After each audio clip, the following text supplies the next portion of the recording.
안녕하십니까. 김승현 목사입니다.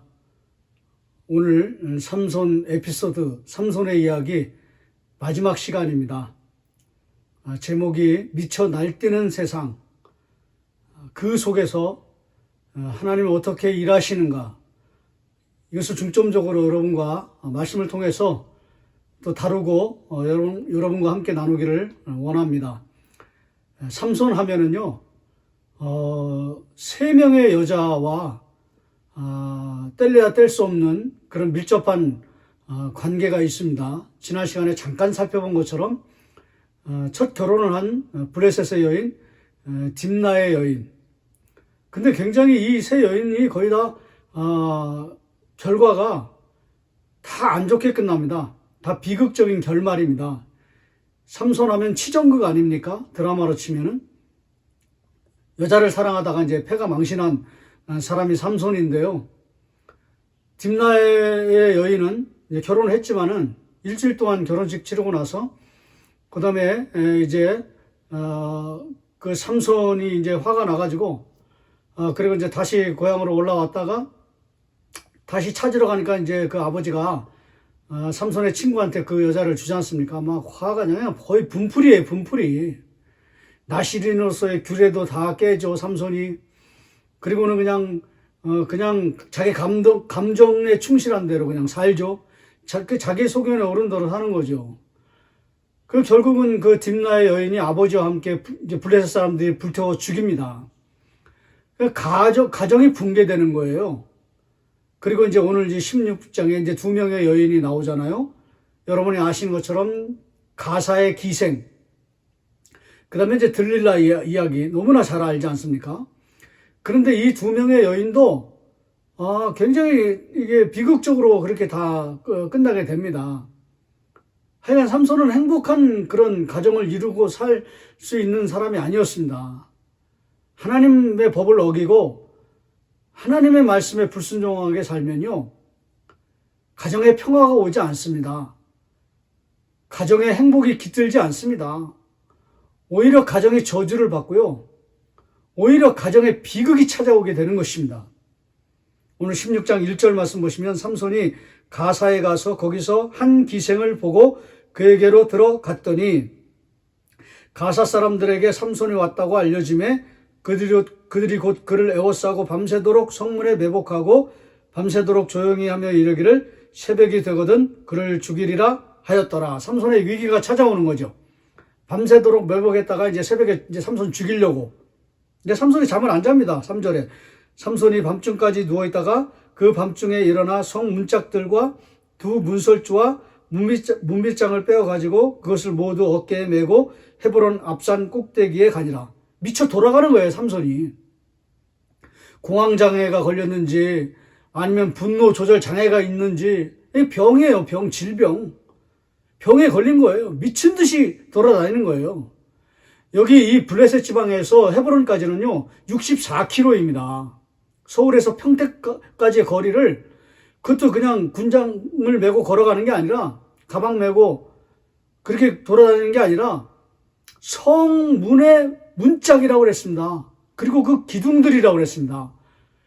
블레셋에는 여러분이 아시는 것처럼 5개의 큰 도시가 있었거든요. 대도시가. 거기에 문짝은요, 그 도시의 위험을 상징하는 그런 큰 규모의 문짝입니다. 우리 이 집안에 있는 그런 조그만 문 그런 게 아니에요. 그 성문의 문짝들의 기둥까지 뽑아가지고 64km를 그걸 들고 이리 헤매고 저리 헤매고 그래가지고 그냥 헤브론은 또 산지입니다. 고산지대예요. 700몇 미터가 되는 고산지대까지 그걸 가지고 올라간 겁니다. 힘 자랑하는 거죠. 미쳐 날뛰면서 힘 자랑하는 것입니다. 그냥 자기 마음대로 살아가는 거예요. 하고 싶은 대로. 미쳐 날뛰는 사람. 마치 그 신약 성경에 귀신 들린 사람이 막 수천 귀신 들린 사람이 나중에 돼지떼에 들어가는 것처럼 똑같은 거예요. 그냥 귀신 들린 거하고 똑같은 거예요. 영적으로 굉장히 어둡고 완전히 저주받은 인생을 지금 삼손이 우리에게 보여주고 있는 것입니다. 여러분, 이거는요, 클럭이라고 하는 학자가 또 블럭이라고 하는 학장도 마찬가지고요. 이거는 그 당시에 이스라엘 백성들의 타락한 모습을 그대로 적나라하게 삼손을 통해서 보여주고 있는 것이다. 이렇게 정확하게 지적을 했어요. 어떤 분들은요, 삼손은 예수님을 보여주는 그런 이야기다. 이렇게 얘기했는데 저는 절대로 동의하지 않습니다. 동의가 되지 않습니다. 어떻게 삼손이 예수님의 아무 죄 없이 십자가에 돌아가시는 그 고난받으시는 예수님을 상징합니까? 그건 말도 안 돼요. 자기 죄에 빠져가지고 타락해가지고 그 나시린의 길에 다 어기고 시체 만지고 이방 여자 취하고 기생 취하고 또 나중에 여기 보면 또 시체를 만집니다. 또 이런 그런 큰 타락 가운데 들어가 있는 이런 삼손을 가리켜서 예수님을 표방하고 예수님의 표상이다. 이건 절대 동의할 수가 없는 그런 이야기입니다. 그런 주장입니다. 삼손은요, 그냥 이스라엘 백성들의 표상이에요. 오늘 우리들의 표상입니다. 한 가지 더 정확하게 말씀드리면, 이렇게 미쳐 날뛰다가 자기 손에 자기가 이제 힘이 드니까 이제 자기 힘에 그냥 빠져가지고 지쳐가지고 그냥 어떻게 할 줄 모르고 그러다가 나중에 막 지쳐가지고 그냥 그 에낙고레라고 되어 있잖아요. 그 셈에. 물론 이제 그 앞장에 나오는 이야기입니다. 15장의 마지막 부분에 나온 지쳐가 떨어져서 그냥 막 어떻게 뭐 살 수가 없으니까는 하나님 죽겠다고 살려달라고. 그러니까 자기 필요할 때만 하나님을 찾는 사람이 삼손이에요. 정확히 말씀드리면 저와 여러분의 모습일 수 있다는 거예요. 그냥 세상의 것에 모든 마음이 다 팔려 있다가 거기에 그냥 마음이 빠져 있다가 그냥 다급할 때, 위급한 일이 생길 때만 하나님을 찾는 삼손, 하나님을 찾는 우리들의 모습하고 똑같은 거죠. 삼손은 우리들의 모습을 보여주는 거예요. 에낙고레. 필요할 때만 하나님 찾는 거죠. 위급할 때만 하나님께 부르짖는 거죠. 오늘 우리들의 모습과 똑같습니다. 예수님을 보여주는 모습이 아니에요. 마지막 들릴라의 이야기 여러분 너무나 잘 아시지 않습니까? 소랫골짜기에 들릴라. 4절 보세요. 이후에 삼손이 소랫골짜기에 들릴라라 이름하는 여인을 사랑하며 또 이방의 여인, 또 불신자를 사랑하고 지금까지 했던 것도 부족해가지고 또 이방인을 찾아가고 또 이방인을 사랑합니다. 이제 결국은 이제 이 들릴라 때문에 삼손이 이제 완전히 그 나시린으로서 그동안 이제 하나님이 조금은 은혜를 베풀어 주셨거든요. 조금은. 근데 이제는 뭐 완전히 하나님의 은혜에서부터 멀어지는, 완전히 저주로 인해서 땅에 떨어지는, 그냥 곤두박질 치는, 그래서 그냥 그 포박당해가지고, 결박당해가지고, 그렇게 죽을 수밖에 없는 그런 지경에 브레스 사람들한테 잡혀가지고, 그 뭐 들릴라는 오늘날로 말하면은 뭐 떼부자가 됐다 이렇게 말하는 사람들도 있어요. 왜냐면 블레셋 5방백이 한 사람당 은 1,100개씩 주겠다고. 그러니까 은 1,100개 곱하기 5 하면은 5,500개거든요. 은 5,500개입니다. 당시에 직장인 1년 연봉이 은 10개예요. 그러니까 뭐 은 1년 연봉이 한 2천만 원이라고 한다고 해도 하여간 뭐 이게 1,100개 곱하기 5,500은요. 이거는 어떻게 되냐면요. 오늘날로 환산해도 한 100억입니다. 와, 이 사람 엄청 부자가 됐네? 아니요. 조금 지나면요. 1세기도 안 돼가지고 다윗에 의해서 완전히 이 들릴라 집안이 완전히 풍비박살 나는 그런 일을 겪습니다. 딥나의 여인도 그렇죠. 그 다음에 가사의 기생도 그렇죠. 그 다음에 들릴라도 그렇죠. 다 비극적인 결말을 맞이합니다. 삼손도 비극적인 결말을 맞이하지 않습니까? 그런데 우리가 한 가지 여기서 놓치지 말아야 될 건 뭐냐면요. 마지막으로 생각할 건 뭐냐면요. 그럼에도 불구하고 정말 이렇게 타락하고 필요할 때만 하나님만 찾고 막 세상에 완전히 그냥 빠져가지고 하나님께로 돌아올 수 없는 사람임에도 불구하고 하나님이 마지막 기회를 주신다는 거예요. 오히려 이게 예수님을 보여주는 거죠.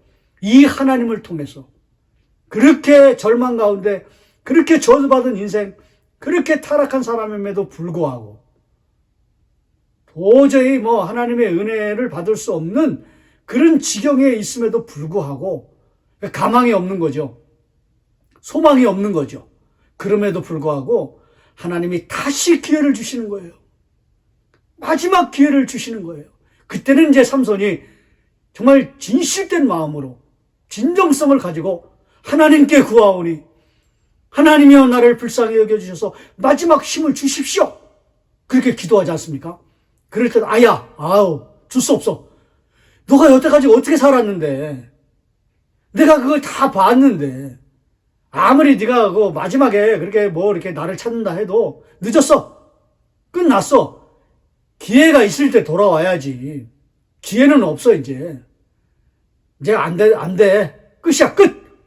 그게 아니에요. 하나님이 마지막 기회를 삼손에게 주고 계시다는 것이죠. 그게 바로 우리가 이제 마지막으로 보는 그 16장의 이야기입니다.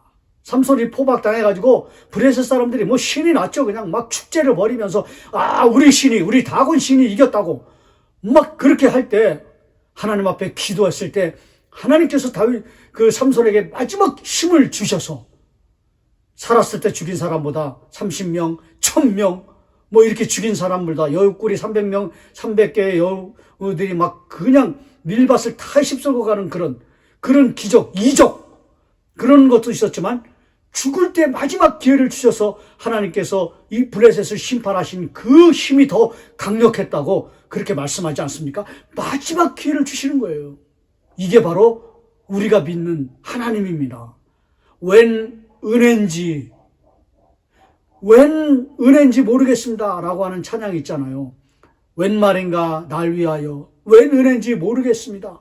그게 딱 맞는 거예요. 이 삼손의 이 마지막 에필로그, 이 사사기 16장은요, 삼손이 예수님의 모습을 보여준다. 그거 아니에요. 절대 동의할 수 없습니다. 그거 아니고요. 여기서 보여주는 야훼 하나님이 정말 마지막까지 삼손에게 은혜를 주시는, 한량없는 은혜를 주시는, 마지막까지 기회를 주시는 분, 그 야훼 하나님, 그 한량없는 은혜를 베풀어 주시는 분이다. 저와 여러분에게도요, 이런 분이 우리가 믿는 하나님이십니다. 오늘 마지막으로 여러분과 나누고 싶은 적용은 뭐냐면요, 이 말할 수 없는 하나님의 은혜, 한량없는 은혜, 웬 말인가 날 위하여 웬 은혜인지 모르겠습니다 라고 고백하는 것처럼 정말 하나님의 은혜를 마음껏 찬양하는 그런 찬양을 많이 올려드리면서 이 사사기 16장 에필로그를 이제 끝냈으면 좋겠습니다. 저는 이것을 보면서 마지막 그 찬송이 생각이 났습니다. 찬송가 304장입니다. 여러분 너무나 잘 아시지 않습니까? 그 크신 하나님의 사랑 말로 다 형용 못하네. 저 높고 높은 별을 넘어 이 낮고 낮은 땅 위에 3절은 더 은혜가 됩니다. 더 놀라운 은혜가 들어있는 가사입니다. 하늘을 두루마리 삼고 바다를 먹물 삼아도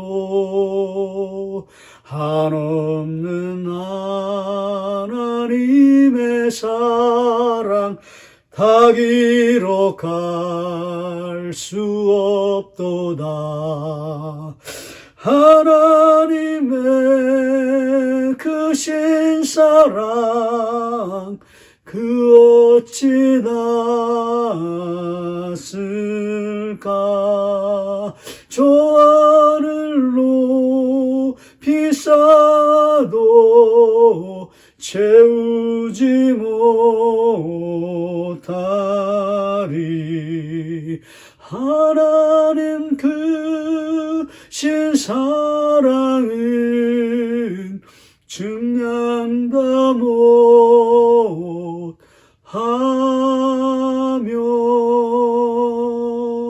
영원히 변치 않는 사랑 성도여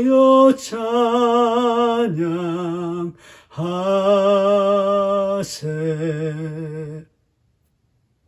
사랑하시는 여러분, 하나님의 측량할 수 없는 사랑을 찬양하시고요, 많이 감격하시고요, 많이 감사하시고요. 이제 뭐 좀 있으면 이제 맥주 감사절 돌아오는데요, 하나님을 은혜를 많이 감사하시고 많이 찬양하시고 그 기쁘신 가운데로 더 신실하게 봉사하시고 헌신하시고 그리고 신실한 사역을 감당하시는 저와 여러분이 되시기를 소망합니다. 그리고 축복합니다. 저는 마지막으로 제 얘기를 좀 개인적인 얘기를 해서 죄송한데요, 저는 이걸 생각하면서 정말 웬 은혜인가, 웬 말인가, 하나님의 은혜가 이렇게 클 수가 있는가 다시 한번 정말 뼈저리게 느끼는 게 뭐냐면, 하나님이 저에게 주신 은혜는 지금 중보기도하는 그런 마음을 주시고 그런 사역 가운데로 지금 하나님께서, 저는 신실하지 못하지만, 저는 너무나 부족하지만 하나님은 너무나 신실하게 인도해 가십니다. 하나님의 은혜라고 밖에는 가히 설명할 수가 없습니다. 가히 말씀드릴 수밖에 없습니다. 정말 어떻게 저에게 일반인을 하는데도 불구하고 이렇게 정말 늘 특별히 저는 환우들을 위해서 그런 마음을 주시더라고요. 그래서 기도하다 보면은 슬픈 마음을 주시고, 슬픈 마음이 있는 자 그랬는데 슬픈 마음을 주시고, 그냥 눈물이 나게 하시고, 애절한 마음으로, 간절한 마음으로 기도하게 하시는, 어떻게 이런 사역 가운데 하나님께서 인도해 주시는지 하나님의 놀라운 은혜를 정말 알 수가 없습니다. 말로 다 할 수 없는 그런 은혜입니다. 감격하시고 감사하시고 찬양하시고, 죽을 죄를 지은 삼손, 미쳐 날뛰는 삼손, 귀신 들린 자와 같은 삼손, 그럼에도 불구하고 다시 기회를 주시고 마지막 기회를 주시는 이 하나님, 이 하나님의 은혜가, 이 하나님의 은총이 저와 여러분에게도 그대로 임하고 계시다는 사실을 여러분이 꼭 발견하시고 깨달으셔서 더 마음껏 하나님을 찬양하는 놀라운 은혜 가운데 그런 삶을 살아내드리는 저와 여러분이 되시기를 축원합니다. 오늘 이것이 저의 삼손 이야기의 에필로그의 마지막 결론입니다. 하나님 은혜를 많이 찬양하는 저와 여러분 되시기를 주의 이름으로 축원합니다.